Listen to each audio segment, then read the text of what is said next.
Welcome to the Sacred Rebellion, the space where truth isn't filtered, sovereignty is sacred, and rebellion is a return to self. This isn't just a podcast, this is a remembering. We are here to break the trance of comfortability, reclaim our gifts, and rise as the embodiment rebels we were born to be. Here we journey with the wild hearts, the wayshowers, and the visionaries who choose their truth over comfort, their mission over fear, and their souls over the system. This is where the coded ones come to speak. The ones who didn't fit in because they were never meant to, and the ones who turned their pain into power and their story into medicine. So drop in, take a breath, and let's remember who we truly are, one sacred rebellion at a time. I'd like to welcome today Antonia Harman, award-winning healer, author, and founder of the Divine Empowerment. Her mission is to help awaken humanity's superpowers by deleting trauma, fear, and limitation at the root. She is known for making the impossible happen, which is possible, and often in just 1 second. Antonia, welcome to the show. Thank you so much for coming. And go ahead and just tell me a little bit about what else I could add to that. Author, I wrote a book which is called Energy Secrets: How to Live to Your Full Potential. I've made some really interesting discoveries. I've got something called My Grand Theory of Disease, which we can get into. Yeah, it's really fun. I've been a part of a lot of miraculous transformations. I specialize in deleting traumas and some diseases, sometimes very, very quickly, sometimes instantaneously. I've been in this game for 20 years. I've hacked reverse aging. So by raising the Bolshevik cells, energetic cellular regeneration, which we can get into. So yeah, I've been doing a lot of work for a long time. I've spent a lot of time in a trance state, awakening my abilities, because I believe we're gods with amnesia. So we're here to awaken our abilities. So thank you so much for having me on, Michelle. Couldn't agree more with that statement. We are definitely gods with amnesia. I love that. Let's get into it. How did you first realize you had superpowers, and what did that awakening look like for you? My God, my superpowers have they come in spits and spats. It's kind of necessity based. There will be some dramatic situation, and then I have to create new superpowers on the spot to solve that crises. So it started with one of my dear friends called Lucy, who was my best friend for many years. And she had a problem with her eardrum. She burst her eardrum 5 times, went to the doctor, the specialist, and the surgeon, and it was a 50% chance that the surgery was going to help her. She had ear, nose, and throat problems for her whole life, but she basically felt like she was being stabbed in the head several times a week, and it was absolutely excruciating. So, she'd booked the surgery. They said it was a 50% chance it was going to work, and they were going to charge her for it, which was £4,500. And this is nearly 20 years ago. They wouldn't do it on the NHS. Normally we have free healthcare, but because there was such a low chance of it working, they just weren't prepared to pay for it. But she was in agony several times a week and was saving up the money, because what else do? You can't just endure agony long term. So it was a very bad situation for her. So I just started doing healing, and I was walking down the street with her in London, in Notting Hill, and I ended up she ended up falling to her knees and start screaming, help me, fix my ear, fix my ear. And I said, what am I supposed to do, Lucy? How am I supposed to fix your ear? And she goes, just help me, just try. So I thought, well, I don't know what to do. I was just, ugh. What am I supposed to do? I was a little bit panicked. And so I took her into the loo of a restaurant, and I put my hands over her ears, and I started channeling energy. And to my surprise, something started coming out of her ear that looked like heat waves. And I was feeding this thing out. It was a snake in heat waves. And I was feeding it out, and it was about 1.5 feet long and about that wide.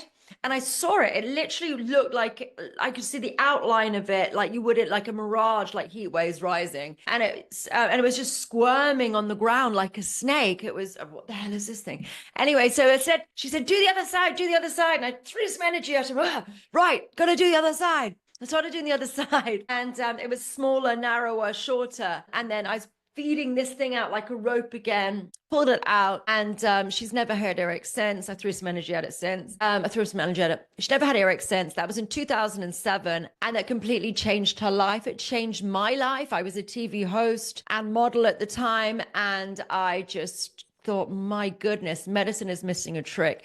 This is the most interesting, exciting, inspiring, cool thing I could ever do. So I just decided that was what I was going to devote my life to. And I've been in the game ever since. So yeah, it's been an interesting ride. Wow. Yeah. So like no formal training of any Reiki or anything like that. You just all intuitive. I did one course, but I realized they're satanic, so I'm not going to mention who they are. I love that. I love that. Well, Yeah, he I works just, with Lucifer. His guardian angel is, he calls him Lucy, the guardian angel that he works with. But yeah, he did actually oh say that boy. was Lucifer, but no one really picked up on it, saying how Lucifer was a good guy.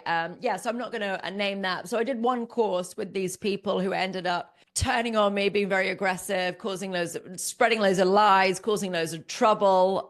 So I did one course with those people, but the rest of it was completely intuitive. So that awakened me to that magic existed, that it was a real thing. But then everything else I've been self-taught. I'm a total geek. I study constantly because there's so much to learn. There's so much wisdom out there. There's so many clever people who have got pieces of the puzzle, different facets of the same diamond, who know amazing, amazing things. And so I've just sort of accumulated knowledge by just completely reading and listening to loads of audiobooks and really filling my mind with as much wisdom as I possibly can. And now I've got to a stage where I can do a lot of work, which is really, really exciting, but I'm always happy to learn because there's always more to learn, of course. Yeah, I can resonate with that too. I took a Reiki course and I was like, doesn't everybody know how to do this? I thought this was common knowledge. So that's where I came from. I'm like, doesn't everyone see magic? Doesn't everyone see this? Oh, just me. Okay. Nothing's common knowledge. I think we need to get into our heads. Nothing is common knowledge. No, you're right. 100%. It's just not like, and I can cook well, and I just assume everybody knows how to do really basic things, but people don't. Because it's just, what's common knowledge to you and what's really basic to you and very normal to you is not to everybody else, because there was a time when you were a beginner and there was a time when you didn't know how these things worked. So yeah, certainly common knowledge is less common than one would hope. Yeah, also I would agree with it. I would love that. It's not that common. It actually isn't. I'm like, whoo. Yeah, no, I'm going to have to like water this down a little bit for someone to understand. I completely understand that. And people will, I don't know if we do have to water it down. I think that people will hear it from their level and from their perspective. I think a load of things will go over people's heads and they'll just not resonate with it. But there will be nuggets of wisdom which people will be able to understand. And then maybe they'll go back and reread or re-listen to things later and then go, oh my goodness, there was a deeper perspective that I didn't pick up on. So I think people will hear things in whatever frequency they're able to receive it. And if they aren't able to receive it, then it will just go over their heads. And I think that's okay. And, going back to old, awesome material is very worthwhile. Mm-hmm, mm-hmm. Yeah. It's almost like they can have these little spaces of like, sometimes people aren't ready to hear things. I don't know if you've noticed that with people, like they're just not ready to hear things sometimes. But then all of a sudden you say it again like a year later and they're like, how come you never told me this? And you're like, we had this conversation like a year ago, but they were ready. They were ready to hear for that. No, yes. People also, I think people have got selective memories. I have a party trick. Like I teach classes, and on my level 1 class, I have this really fun party trick, which is teaching people how to change the taste of wine using energy. Because I think it's really cool. I mean, I like wine. Guilty. I have to teach you. I can teach you after this. I can show you how to do it. It's really fun. Yes. So I think it's like 8 a.m. for you. So maybe different. It is 8 a.m. here. Yeah. Party girl. I like it. Yeah. So basically what happens is I teach people how to change the taste of wine using energy. And there are various different techniques in it. And we're like adding flavors, removing flavors, making it taste like totally different wines. And I really like how visceral that is, because it's engaging different senses. It smells different, it tastes different, it feels different, the texture changes, and it works best with red wine because red wine is malleable. Like white wine is less malleable because it just, even if you leave, let wine breathe, you leave it for half an hour and it's a totally different wine than it was previously. Yep. My cat just tried to get in at the window and it was locked. She just headbutted the window. It was hilarious. Anyway, so yeah, I teach people how to change the taste of wine using energy. And then what I do is I like to step away because I think people are suspicious and I can understand them being suspicious. And if I do it for them, then they can think that I've hypnotized them. I've done something. So what I will do is kind of like, there's nothing in my sleeves, and step back and let them do it. So I'll teach 2 people and say, you add that flavor, you remove that flavor, you do that, step back. And then they can try it with another person. And then they go, oh my goodness, mine tastes different to yours. And that tastes different to that. And it's really different. And it's very pronounced. But the point that I was making on this is I do this for people people and they completely forget about it. It's a whole ceremony. It's a whole thing. And then a year later, they're like, you never showed me this. Like, you felt it. You said it. You did it. People are like, no, you've never done this before. And I'm like, no, I definitely did. We were here. We did this. Because I remember those teaching other people it, and they often don't. So I think there are things that people are just not ready for, and they just vanish out of their consciousness. Yeah, makes sense. Yeah. No, I completely, I've seen that over and over and over again. Even with clients, if they're not ready to hear something, I'm like, this is why I tell you to download your sessions, because it's really important to go back and listen to them sometimes, you know? So maybe something, you'll get something out of it. Even like regressions. Regressions are a prime example. It's like people forget when they do regressions that something happened. Then you listen to it like maybe 6 months later and you're like, that because that's in trance. I mean, they are in trance. So it's like, then they go back and they pick up these little nuggets and activations. And so, yeah, no, people are, I think they do forget. It's like the amnesia, right? The amnesia that we all have experienced. I'm working on that though. The amnesia.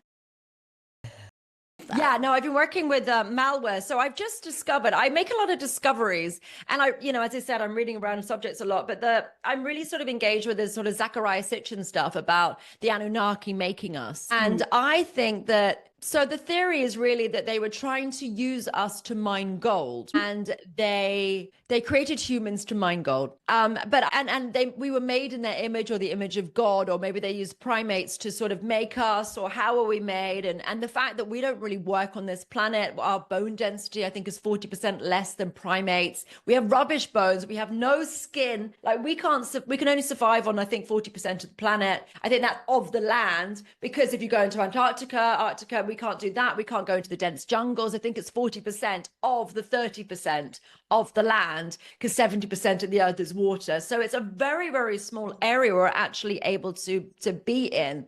We're not very good at being on earth in a lot of different ways, and our skin will burn. Our skin is, we get cold. We can't give birth. We're rubbish at giving birth. Every other animal will just be able to give birth very easily. Humans, it just doesn't really fit very well. I think we're badly designed in a lot of different ways. Like every other animal seems to be better suited. And if you look at there was an interesting documentary which is called Everything You Think You Know Is Wrong by Lloyd Pye, which is on YouTube. And he's talking about this and the whole missing link. And there's not one missing link. There's so many missing links between us, because where have they got the larynx from? Why is the bone density dropped? Why are our arms like primates have got their arms go past their knees and ours don't? Like if you're thinking it's a Darwinian way, then you would think that everything would improve, because the whole Darwinian theory is you have bigger wings because then you can get further because there's food on an island far away. But you wouldn't have things which were categorically worse. The survival of the fittest doesn't make things worse. And there are a lot of things which are worse in us than there are primates. So I think that we were made by the Anunnaki in their image, but what they did was put malware into our systems, and the malware prevents us from having our superpowers. So I think what they did was actually reduce a lot of different things. One is our height. They're said to be 12 to 15 foot tall, which we're around 5-6 foot tall for most people. But that makes us toddlers in comparison, because toddlers are 2 to 3 foot tall. And if you can handle a toddler, if a toddler's acting up, you're taller, you can just put your hand on their head or something, you can stop them actually getting you like a toddler. And if you think about with the muscle strength that we had, I think that's a lot less. And if you think, there's a whole thing about 100 men versus a gorilla at the moment. And the theory is probably a gorilla could smash up 100 men, because we are weak compared to gorillas. Gorillas are a lot physically stronger than we are. I think that they decreased our lifespans exponentially. If you look into the Bible, you look at, I think Noah was 905 and Nebuchadnezzar. There are like a number of characters in the Bible which were in the high 900s. So just under 1,000 years old. But then if you look at Thoth and you look at some of these other Egyptian kings and queens, they're like 12,000 years of the ages. So that's really interesting. So maybe there was even longer further away, or maybe they were the Anunnaki, but I think we initially were living a lot longer than we are currently. I think they took away our magic, and I think that they shortened our lifespan significantly, because it makes you not be able to be wise. Because what happens is we get super busy. So we're in school, and then we end up, leaving school and either getting a job, or maybe we get into a relationship, and then we have kids. Most people, or a lot of people, there's no real time for when the kids leave home, and then you're sort of getting a bit later on in life. You've got less fire, less interest in all these different things, and you're not really going to be rebellious, because your whole life has just been very devoted to a different thing. So if you die at 70, 80 years old, you're not going to grow super wise over that time and change things around. Whereas if you live for 1,000 years, you would probably not be putting up with things because you can see how things work. Then it was our strength, our age, but certainly our magic. So I think what they've done is put all this malware in our system, and maybe that's what the junk DNA and all of that sort of stuff is around. But I've been removing the malware from my system to bring more superpowers back into my system. But I've had to do a lot of work to be able to get to the malware stage. But now it's like removing the malware from my DNA. And now I'm getting some bigger superpowers coming through. Ooh, I love that. Yes. Yeah. It's very similar to what I'm downloading.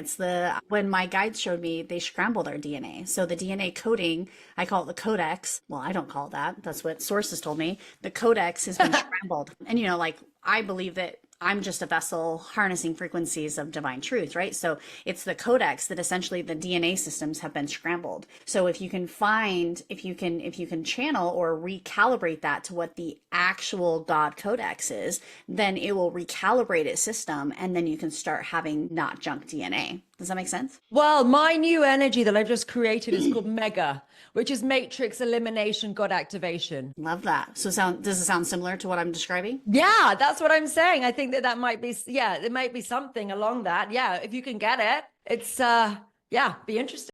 Yeah, very interesting. Yeah. So what is mega energy and how does it unlock your godlike potential? Well, we're just playing around with it at the moment. So I have to just rewind a bit and tell you my grand theory of disease, and then I can explain a little bit more about mega, because it's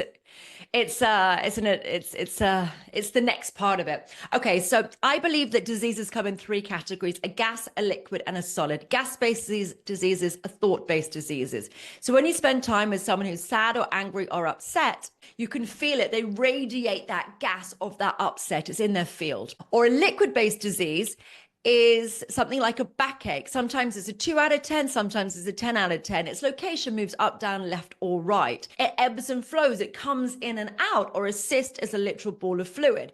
And I think that our thoughts, or that gas, or those negative thoughts, anxiety, depression, all of those just accumulate. They just gather in a particular area. So backache is about not feeling supported, but it's all those thoughts slowing down and cooling down from a gas to a liquid to then end up in your back. Or you've got a solid-based disease. A solid-based disease is something like a tumor, but it's compressed thoughts. And they're just they're just in a very finite space because there's so many of them. They compress because there's so many of them just gathering in that area. Or you've got that's a benign tumor, but a benign tumor is capsulated. There's a capsule around the outside of it, a shell around the outside of it. And when it becomes malignant, the capsule breaks. Then it starts to spread. The cancer will spread, and spreading cancer, well, when it starts spreading, then it becomes actually cancerous, because then it starts to spreading into different areas of your body, and then it's actually classified as cancerous, but only when it starts spreading. If it's in a little ball, it's not cancerous. So that's quite an interesting one. So I've been able to do the emotional stuff for a very long time, deleting anxiety and depression, that sort of stuff for a long time. Backache is I've been doing for years as well, but now I'm getting more into solid-based diseases. So I'm working on someone at the moment who's really interesting. He's got a cyst on his forehead, and I didn't realize that it's calcified in the middle of it. It's like, yeah, it's kind of there. It's almost like a unicorn horn, bless him. And I was working to clear it for him. And then I was like, hang on a minute, it's really hard in the middle. And I was wondering what it was, but it's calcification. But I'm running these energies, but we've done one session so far, and it's already started. We filmed the whole thing as well. We're going to sort of do a little series on it. But it's flattening, it's softening, and it's flattening to get rid of this calcification of this cyst. So we're going to, prove what we can do with that. But it's getting more into solids. So I think that I think that everything is created in this way. Everything goes from a gas to a liquid to a solid. So if you just take the pen, for example, so someone was like, okay, how do we design a pen? So they started to think about the design, and they're thinking about it, and that's the gas. And then they started to draw it, which is a liquid, because they're using a pen to do it. Maybe they're using a computer, which is a liquid screen. And then they make it into the physical. Everything goes through those steps, the creation steps. Sometimes they design it straight away, but if you're designing with clay, you still got like a liquid form of clay before it hardens. Everything goes from a gas to a liquid to a solid. So that's really interesting. But so I think that if you manage to get mastery of gas, liquid, solid, you'll be able to materialize and dematerialize anything you would want to instantaneously. I think that's when you become a god. So that's what we're, going towards. I think that, so my entry level of God is really, really high. I think materializing and dematerializing, even small objects. And then the more advanced you get with that, you'd be able to get to like much bigger things like potentially planets, which is lofty, but maybe at some point someone might get there. I don't know. But I think materializing and dematerializing, and I think that's what Jesus was doing. He was dematerializing disease. But if you think about Jesus walking on water, I think he was using the same process, because what's solid water? What is solid water? Ice. Exactly. That's how you walk on water. You solidify it. And then you create it to be ice. Yeah. You just solidify it and you make it into ice, and then you can walk on water. So it's mastery of solid, liquid, gas. And I think that was what he was doing with the loaves and the fish when he was doing the feeding of the 5,000. But I think that you have a blueprint of it. I think it's much easier to materialize stuff when you already have a blueprint of it. So if you start with some loaves and fish, then it's much easier to do than to bring it out of thin air. And he's not the only one who's doing that. Yogis have done that with grains of rice and maybe able to materialize things. Then I also think he was able to do that with diseases. He was just dematerializing the diseases and just making them from a solid to a liquid to a gas into ether or plasma and out. So I think that is goddom. I'm working towards it. It's very difficult. Yeah, I think that a lot of people, when they understand how energy works, and I love the gas solid, I love the gas liquid solid, because that's really it's a very genius way to identify the energy that's flowing through bodies. Because I know exactly what I can see it, like, because I see the disease in the body, right? My multidimensional, seeing the third eye, whatever, and I see it, and it's. I remember the first time when you feel someone, when you're having a conversation with them, and you maybe not agree with it, it's almost like this, like the energy slows down. So I love that it's like it goes from like a really gas to almost like that liquid energy. So I can really, really understand that aspect of it, because that's how energy feels. And for me, and I'm clairsentient. So it's like when I feel someone being kind of like that resistance energy, when you have to, be that hard truth in someone's life, right? And you say something and they're like, and it hits them and they're like, it's that solid energy, right? It's like they didn't want it. They weren't ready to hear that. But as you work through the root and you go through the energy, it goes into that gas space. And I love how you described that. That's very beautiful. Mastery. So if you just think about King Arthur, just because it's a cool story. So how did all that work? So they said basically whoever pulls the stone out, or the sword out of the stone, becomes the King of England. So what they used to do in the good old days is the wisest person would be the king. I mean, it's kind of, the leaders now, maybe it's often the least wise person, but ain't that the truth? A lot of it. But yeah, it used to be the wisest person would be the king. So what they wanted to do was to prove, because if you can actually, how do you get a sword in a stone and a sword out of a stone? You have to liquefy the stone. You keep the sword solid, you liquefy the stone, and then you can pull it in and out at will. So you want the wisest, cleverest, most magical person to be the King of England. If you've actually got to that state of enlightening or enlightenment or goddom where you can actually liquefy a stone, then you may well be the wisest person and possibly the best ruler, because you'd be thinking about everybody and doing things from a really broad perspective and kind perspective and loving perspective. So I think that was why they were doing it in that way. So figuring out how to do that too, it seems quite difficult, but they do it in tornadoes. Interestingly, this spin energy happens in tornadoes. So in tornadoes, what you can do is you normally, if you get a plank of wood and going, this is plank of wood, this is a brick wall. So imagine it goes like that. Normally it would ricochet away. But in a tornado, because of the spin energy that's going on, it actually makes the solid into a liquid, and it spins and spins and spins. And then you can get a plank of wood that embeds into the wall, and then you try and pull it out and it won't. And it should have just ricocheted away, but actually the molecules combine with it because they became in this liquid state, the pair of them. So that's quite interesting. They managed to recreate that in Princeton in the 80s as well, where they hyperfroze some metal. Was it metal? I think it was metal or stone, one of the two, or maybe both. They hyperfroze it, and then they put magnets on it, and they managed to make it into this swirly liquid. So liquefying solids. So if you can liquefy things, but then if you also think of I've got it written down. I'm going to mispronounce it horribly. It is in my book. Hang on a second. It is, I did put there's a whole chapter on this cellular liquid gas stuff.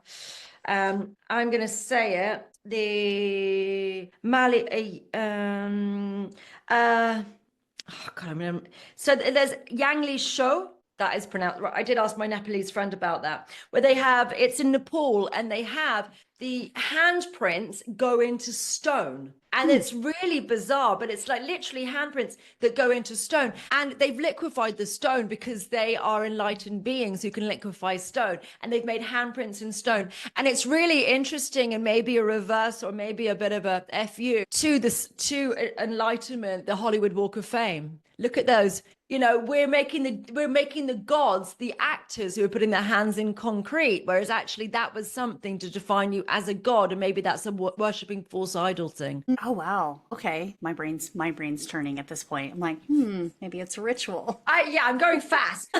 No, you're good. I'm keeping up. I'm just thinking like the Hollywood fame. Yeah, I mean, being in America, like I've watched the Hollywood fame, and I've just, for someone like me, I've never been the type of person that's ever been in awe of them. And I've always found that interesting, because I know a lot of people, you know, find movie stars and people, they're like, oh my gosh, did you see? I'm like, they're just people. They're just people, folks. Well, what happens? I can tell you what happens energetically. I'm not that visually psychic. I think you're more visually psychic than I am. So you might be able to see through the crap easier. Yes. Yeah. But I call it the bullshit meter. I think you probably are better at that than I am, but I can tell you, as someone who's not that visually psychic, why people experience that situation. So what happens is people who are actually spiritually awake or advanced in some way, they actually radiate photons, particles of light come out of them, and they look super radiant or angelic. There's loads of light stemming from them, but it's actually coming out of them, because enlightening or enlightenment, it's filling with light. You have more light within your system. What's happening when someone's famous is people are projecting their light on them. So they're watching Leonardo DiCaprio, and but their thought energy, their light energy is going to him. But most of the Hollywood people are not that spiritually awakened, shall we say. But what's happening is they look super radiant. And I've hung around with a lot of like movie stars and stuff, just been around a lot of interesting people. And what happens is it's like a mirror. So all this light is being projected into them. And so they look like they're radiant. They look like they're enlightened or very, very spiritually evolved, because it's difficult to differentiate between them, because they look as light as someone who's done the work. That makes a lot of sense. Yes. I worked that out. I was like, why do it is super famous people. You're like, they look angelic. And I've sat with him going, wow, you look angelic. It's really weird. And they do, you're just like, they just look so angelic to me. But now I understand it and see through it. But I always used to, before I got into spirituality, I was, hanging around with some interesting people. And I was just like, why do you look so angelic? It's so weird. And then I was like almost following them around going, why? Because I have this thing about the wisest person to be leading, and they sometimes project, and then they open their mouths and you're like, hang on a minute, this is not computing. There's something wrong here. You're like, wait a minute. The image I'm seeing, there's a cognitive dissonance here. Cognitive dissonance. Yeah. Through my awakening experience, my eyes have gotten lighter. So the more awakening, the more trauma healing I've done, my eyes have gotten to be a really deep green to a really light green. So they get lighter the more energy I pull in. There's a whole thing about this, and I've forgotten. I did study it a few years ago. There's, I forget the names of everything. There are filters that you can get over your eyeballs, and they're to do with your bodily health. So if you've got like a yellow filter, it's to do with your bile and having too much bile in your body, and a red filter is to do with your liver. So if you had like a red filter over your eyes, that's what it sounds like if it was going a darker green. I'm just thinking about how color works. Darker green to a lighter green. It sounds like it might have been like it's monochrome or something, but it's these filters which are over your eyes, over your irises. And actually that could be to do with your liver repairing. It could be that as well, with different iridology side. Yeah, that's interesting. I've never heard of that perspective and that that information before, but that's sounds probably about right. Because I mean, when I do light language or like recoding the subconscious, I oftentimes pull filters off. Like a lot of in the clairsentience, I pull a lot of filters off the off about from here up. There's almost always some type of a filter system. And I remove that through psychic. But it might be that your liver's more healthy. No, I bet it could just be as simple as that. There are physical organs which cause you to have these filters on your eyes. Yeah, in iridology. Oh, yeah, that would make sense too. Yeah, because you're not holding that liquid in your body anymore, right? Eyes are most people are born with blue eyes. Apart from, I think maybe black people aren't, but white people are all born with blue eyes, and then they get darker as they get older. And why is it that they have these filters on top of their eyeballs to make them no longer blue? My son was actually born with very, very dark brown eyes, and we are white people. That's unusual. Maybe I just might have forgotten the research I read. I thought the same thing too. I was like, I thought all babies have blue eyes. How come mine has, like, you literally can't even see his pupils. His eyes are so dark. So very interesting, huh? I don't know. I know I read a book on iridology a decade ago. Don't hang me for it. No, I'm not hanging you for it. I just thought it was, I thought it was interesting about anyone else listening later. Yeah, no, you're good. No, I thought it was interesting too, because I thought that was like all, I mean, I'm blonde hair, green eyes, and my husband has dark hair, dark eyes. But yeah, we're like, I mean, I'm like Scottish, he's English. So it's like, I mean, you can't get any, more white than that. So yeah, he has dark hair and really, really dark eyes. My son does. My daughter, on the other hand, has brown eyes, but hers started out blue. So yeah, very interesting. Yeah, very interesting. I would be intrigued to see if it had something to do with his liver. He is a type 1 diabetic. So, I mean, it'd be very interesting to see if that had something to do. Oh, and they're born with it. When it's type 1, they are born with that. So maybe that's affected his eyeballs when he's born. Yeah, he wasn't diagnosed till 8, but yes, he's had it for a bit. And my husband also is type 1. That's interesting. It could well be one of the filters, because there are different areas in the body with these filters. Honestly, I read a book on this 10 years ago. It's really not my area of expertise. It's okay. It's okay. We can move on, but I just thought it was interesting. Yeah, it is an interesting idea. It could be a bit, because the organ, if you're coming in with a type, well, do you think he may have been type 1 diabetic before then, but you didn't realize until he was 8, or do you not think he was? He definitely, I definitely had some different symptoms being pregnant with him. Like I had like triple the amniotic fluid, which is, someone who obviously that's not normal. He was a bigger baby. And yeah, there's been some different, like as I look back now, I'm like, I wonder if he had symptoms. Also, when you're a diabetic, there are 9 factors, like I don't know what they're called exactly. My brain's like not working this morning at night at 8 o'clock, but they're like receptors, and so to be diabetic you have to have 2 of those, and he has all 9. It doesn't mean you're like more diabetic than that, but like he had all 9 of them turned on. Something has to turn on. I think he was born with diabetes. I'm going to douse it. Have I got a pendulum next to me? We're diving into this today, aren't we? I got 2 in my pocket. I just run around my house picking up pendulums all day long, then I can't find any. Was he born Yeah, he was born diabetic. I think he was born diabetic, which is why his eyes were brown. There you go. That's my analysis. That's your analysis. Cool. And so when you do, like when you delete, when you actually heal stuff like that, is that one of the diseases that you work with to eliminate? Diabetes. I think diabetes type 2 is easier to work on than type 1. A lot of it I know is handled with diet. Is he on a protein-based diet, like very much so, and no sugar? Basically. He does eat sugar, but not, probably significantly less than most people. But yes, we do. We base our meals around protein. Yes. Well, the thing is, there's a lot of research into it that I've been reading, and apparently any sugars, any starches is what causes a lot of problems with diabetes. So taking all starches out and just having vegetables, which are non-starchy, and meat apparently gets rid of many of the symptoms for diabetes. So that might be helpful to you. I don't know. There's a documentary on Netflix about it, about diet and diabetes, not for Netflix, it was Amazon. But yeah, that and certainly type 2 diabetes, a lot of people are being able to switching to carnivore diets and actually having their diabetes completely vanish. But I'm not sure if that's type 1 or type 2, but I've seen a lot of that's type 2. That's type 2. Type 2 is low carb.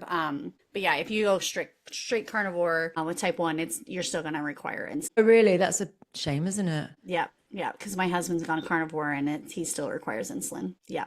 That's annoying. I know, right? I was like, I haven't worked on it. I don't know. I haven't worked on type 1 diabetes. 15 years. I haven't worked with anyone with it, but the stuff which I'm really, really good at is the emotional stuff. So traumas and diseases. I'm doing a study deleting PTSD in 10,000 veterans, first responders, and military personnel. Love that. My dad served 39 years in the military. Did he? Does he have PTSD? Oh yeah. Yes. I can help with that. Yeah. Yes. Is he open or not really? Oh yeah. Yeah. Like he's open, but he's not like probably as open. I mean, I'm the pattern breaker. I'm the one that has always been highly gifted. So, I mean, he's got to know a little bit, right? Well, if he wants to be involved in the study, because I can delete PTSD, and it's taken a long time to learn how to be able to do that. And so, veterans, first responders, domestic abuse survivors. So that's an interesting study because I want to get a load of data in it, and then I can bring it out into the world and with proof behind it, because it's very subjective, and all people need to do is sort of fill in the standard military form from American government and sort of tick boxes about how often people have flashbacks and what their symptoms are and that sort of stuff. And then I work on them and delete their PTSD. Yeah. I'll get that information from you after the call, or we can even put it in the notes for people to be able to download that and get that information. So I love this. Yeah, because I think it's really important. And the problem is, I don't think people are very well served. And I just, I read a book recently, which was, now that's totally slipping my mind, isn't it? Darn it. I'm going to look it up on my Audible. I listened to a book. What's it? It's on the tip of my tongue. That's so annoying. Give me 2 seconds and I will find it. Why can't? No, I'm not going to remember it. I'm going to look it up. Audible. It is.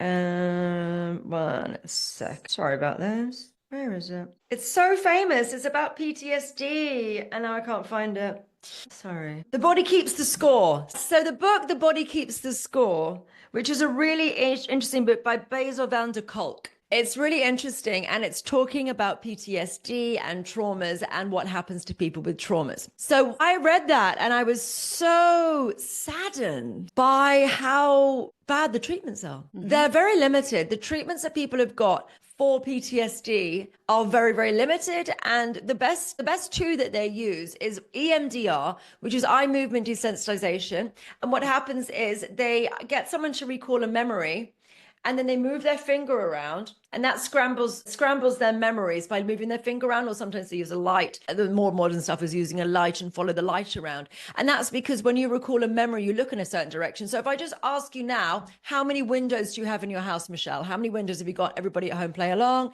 So you're looking up and left or right. I don't know which side you are, but I'm in, yeah. So you're looking up and left, I think you are. It's my left. Mm-hmm. Very confusing. It's backwards on my screen. Yeah. Yeah. That side. You were looking that side. Yeah. So when you recall a memory, people look either up and left or up and right. That's how they do it. Their eyeballs go in a certain different direction.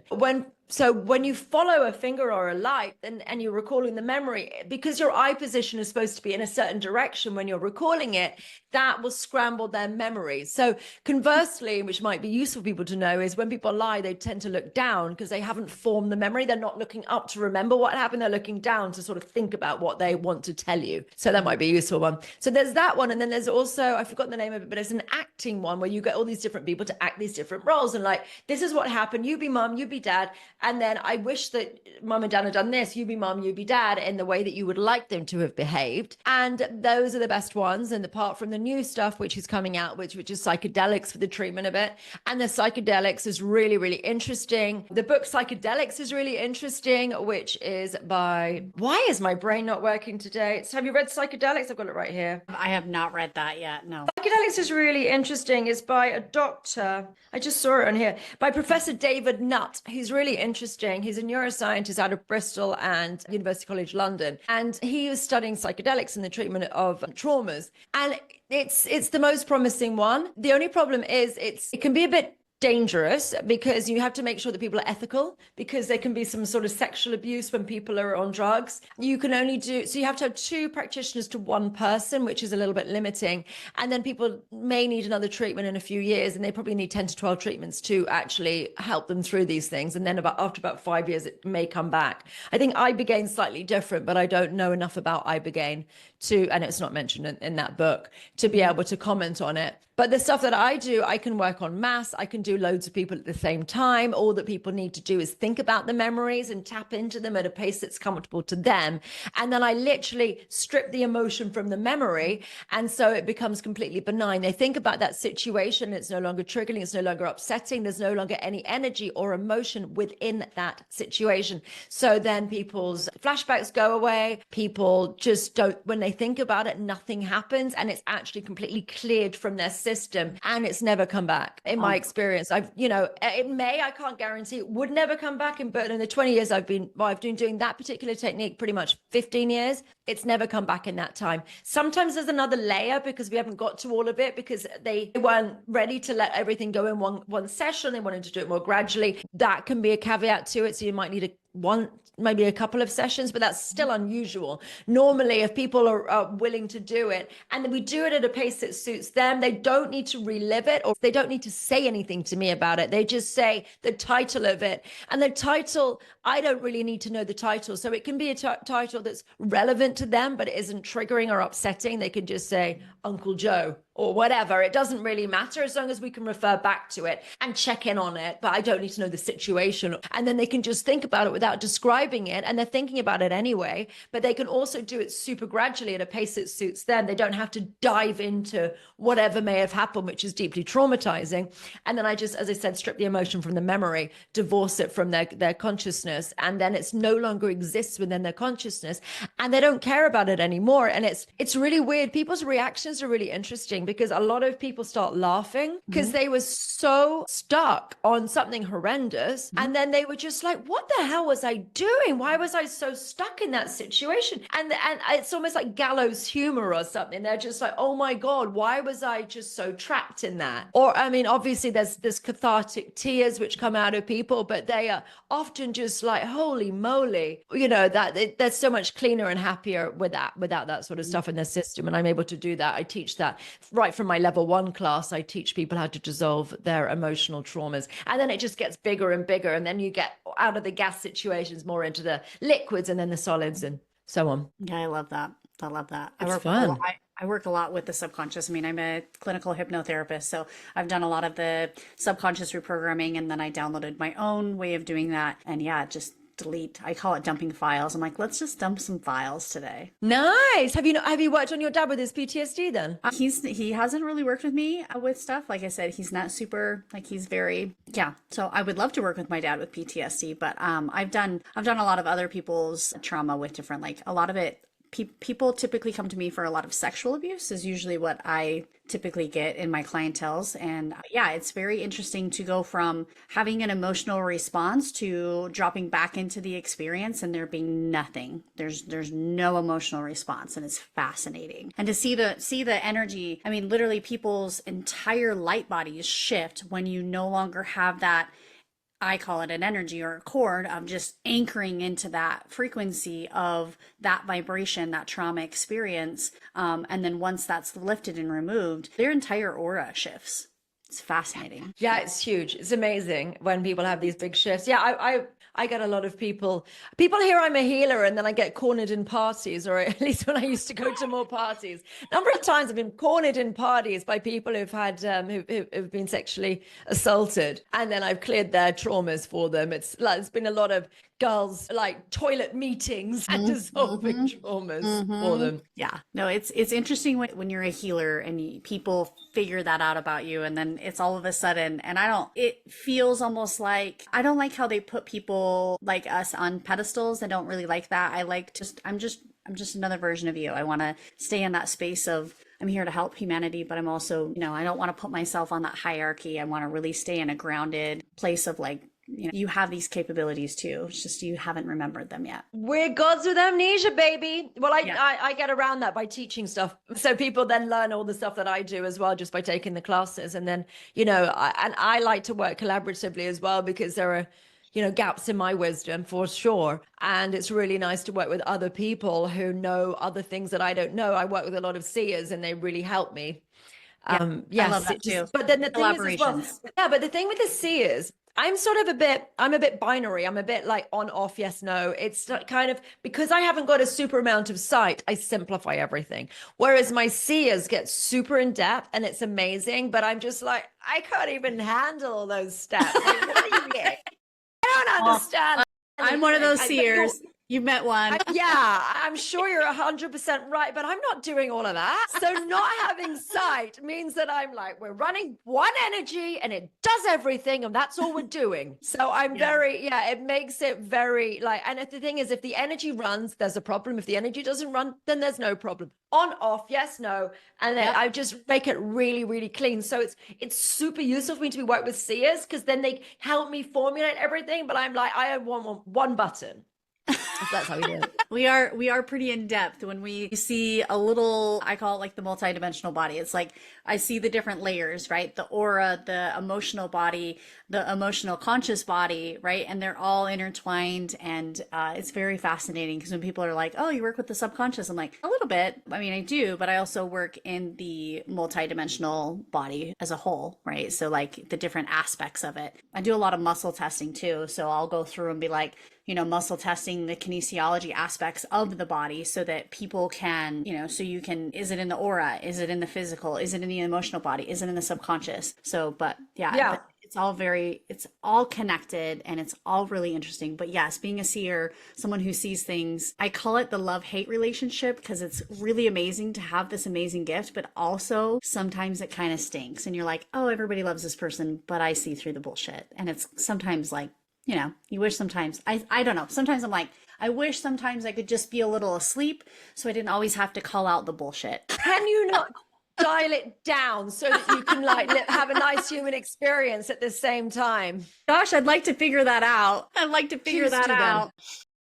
Just to figure that out because it would be nice to have a more of a human experience as well. Yeah. Make that one come through then. If you're downloading magic, then you should make that one come through. Because I am definitely I don't know, sometimes ignorance is bliss. Yeah, I'm like, sometimes I wasn't so clairsentient that I didn't feel your sticky energy in my field all the time, So I don't know. I've been like that my whole life. And so that's part of obviously my mission too, is helping the gifted, people who've always been gifted to really not hate their medicine, right? And really to dive into those aspects of yourself to take that medicine and create godlike potential, right? And I say that all the time, is like loving the energy of godlike potential and moving the energy of feeling everything, seeing everything, and being the ones that are going to bring in such magical energy and genius. Love it. I'm going to ask you one more question and then we'll close up. You've pioneered something called the Energetic Cellular Regeneration. And how did you discover it? And how does it relate to revising, aging, or restoring the body on a quantum level? Well, I have a board I have to show you. So hang on a second. We got to do some things. Right. Let me tell you about a couple of scientists. So there is a Nobel Prize winning scientist called Dr. Otto Warburg, who was researching cellular voltage, the voltage of cells. So he was working out that if you had very good life force and you were in very good health, you were 70 to 90 millivolts. If you were in poor health, it was 30 to 50 millivolts. And if you were in very bad health, it was around 20 millivolts. So that I had in my mind. And then there was also Dr. Robert Becker, who's an orthopedic surgeon who ended up working for a veterinary university. And he started thinking about salamanders. Now, salamanders have the ability to regenerate. They can regenerate their tail, half an eyeball, or a leg. So he thought, how the dickens do they regenerate? So he was trying to figure that out and thought he'd look at the electrical field around where the leg had been. So he amputated the leg of a salamander and checked out the electrical field around it. And to his surprise, there was a surge of energy followed by a pulsing. He thought, that's interesting. He thought maybe that's what helps. So he thought, if I replicate this with a frog, will I be able to regenerate a frog's leg? So he amputated a frog's leg, recreated the surge of energy followed by a pulsing, and the frog's leg grew back. which was pretty cool when my friend mangled her finger. So so I had all this in my mind, and my friend Lisa, as I told you, my magic comes out of emergencies and crises situations. My friend Lisa mangled her finger. She stuck it in a blender and it went necrotic. So necrosis happens. It's cell death, and it's leprosy, gangrene, frostbite is forms of necrosis. Awful. So she mangled she stuck her finger in a blender. After 6 weeks, it was necrotic. So the doctor said, look, you're either going to have to have a skin graft, or you're going to have to you're gonna have to have a skin graft. So they're gonna like scrape off all the dead skin, and then they were gonna get some skin from her bottom and then sew it on, and that would be the skin graft. In the olden days, they would have just amputated it. So she told me this, and I thought, oh my goodness. So I checked into what her cellular voltage was, her energetic cellular voltage, and I realized that it was at 20 millivolts. And Dr. Warburger said 20 millivolts is something like a tumor. It's kind of like dying or like dying tissue. Makes sense with the fact that it's necrotic.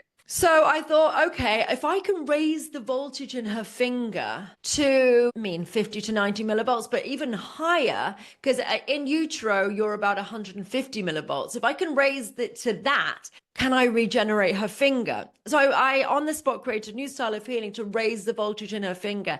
And it started to raise, and she could feel all this energy moving around her finger. And then she went back to the doctor after a week, and it was no longer necrotic, which is completely miraculous. Can't happen, impossible. That does not happen. Necrosis is very, very dangerous. So I also thought, okay, well, I raised the voltage in that. So after a few months, it started to fatten back out again, because it was hollow in the middle, because, she had 6 stitches in it and just the flesh wasn't there anymore. So it started to fatten back out again. And then she ended up, the nerve endings came back. She got the feeling back in her finger, and now she's only got a small scar in it. So when I did that, I did my face, because I thought, let's reverse age my face. So that's what the board's for. So I'm going to show you my face. Da-da!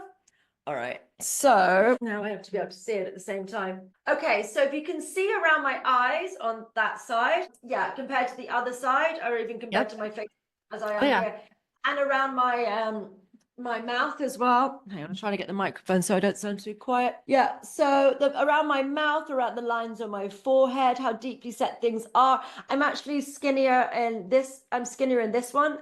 Hang on, skinnier in. In 2023. I'm actually skinnier in the one in black, but I'm more jowly. So my face looks like it's sunken, but I'm actually thinner in the one you wouldn't expect. But it's because my face is actually sunken. It's like I've had a facelift. So my whole of my face, if you look at it now, it's even later. And like my lines have gone even more. And I've got, that's like golden hour light. So I've reversed age. My whole face is lifted. So I've managed to reverse age with it. And now I have the energy that I had in my 20s. I'm 44 and I've got the energy that I had in my 20s. So that's pretty useful as well. So reverse aging is possible by raising the voltage of your cells. Oh, I love that. And do you teach that? Is that a class you teach? Yes, it's one of my classes. I think it's like level 12 or something. But you have to do all the work ahead of it. But then everyone learns how to do that. And that's really useful to actually start to, because as I'm saying, I think the Anunnaki have made us shorten our lifespans. So that's part of bringing us back in, really, because we don't want to have all these shortened, awful lifespans. Well, fantastic lifespans, but just too short. Like there's no need to be aging and getting sick in the way that people do. Yeah. I don't get sick anymore. I haven't been sick in years. So that's useful too. Yeah, definitely. Definitely. So what's coming next in the divine empowerment, and what are you currently experimenting with? I'm going to sit down again. Okay. So, I'm doing some fun stuff. I want to show physical evidence of how things work and how to delete diseases. Like as I said, I'm very, very good at the emotional stuff. I've been doing this emotional stuff for 2 decades. So, that's pretty normal for me. And now I need to sort of get more into the proving the physical stuff, because I want physical evidence of different things. Oh, what's happened there? My camera's gone off. Hang on a second. I think that's weird. Hang on, let me just check. Sorry, you can still hear me. My camera's gone off. Let me just see if I need to it's back on. It's back on. No, that's the wrong camera. That's a different camera. It's all right. I'll just use this camera. Okay, sounds good. That's my camera's switched off. It shouldn't have. I got a new battery in it. Hang on. That's my laptop camera I'm on rather than my fancy camera, but that's fine. Okay. Oh my goodness, we're having all these problems. Now dear Lord, technical issues. So Yeah, I want to prove things. So what I'm doing is I've now got this guy with the cyst. So I'm measuring the cyst and seeing if I can make it smaller. And I've got these electronic calipers to do that. We've just ordered an ultrasound machine. So we'll be able to witness things disappearing in real time and film all of that. So I'm looking for evidence of this different healings. So because I just think the emotional stuff is very subjective. If you've actually got physical evidence of things, I think you need to become undeniable. I've got a thing about being undeniable. If you're undeniable, then you're undeniable. And then we can really bring this work into the world and really help everybody in a big way. So that's really fun. I agree with that. So if people are 100%. interested in my courses, actually, I've got an offer running on my level 1, where if you use the code MAGIC at checkout, you get it for $9, I think it is, rather than $333.